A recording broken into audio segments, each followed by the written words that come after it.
In this video, we're going to take a look at how you return a Sony PlayStation 5 DualSense controller back to its factory defaults.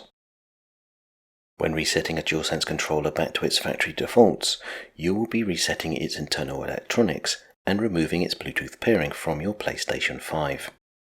However, please note that when you factory reset a DualSense controller, it will not fix issues caused by wear and tear to the components in the controller.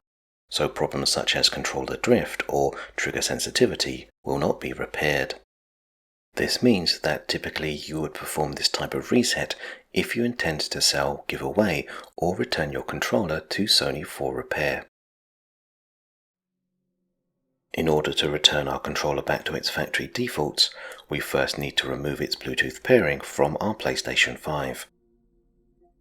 So from the home screen of our console, if we select Settings, and then locate and choose Accessories,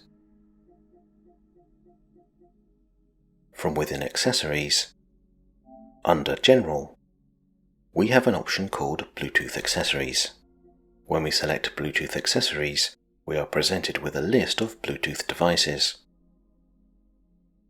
Under Registered Accessories, we will find our DualSense controller. So when we select our controller, a menu will open. Now by choosing Delete from the menu, we will unpair the controller from our PlayStation 5. We now need to switch off our PS5. However, as we no longer have a controller connected to our console, to turn off our PlayStation, we need to press and hold down the power button for roughly 6 seconds.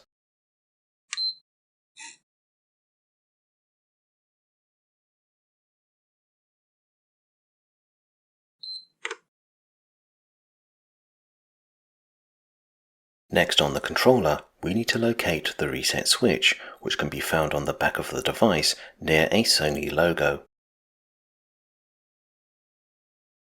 Now using some sort of reset tool, such as a paperclip or small pin, we need to press and hold down the reset switch for 3 to 5 seconds.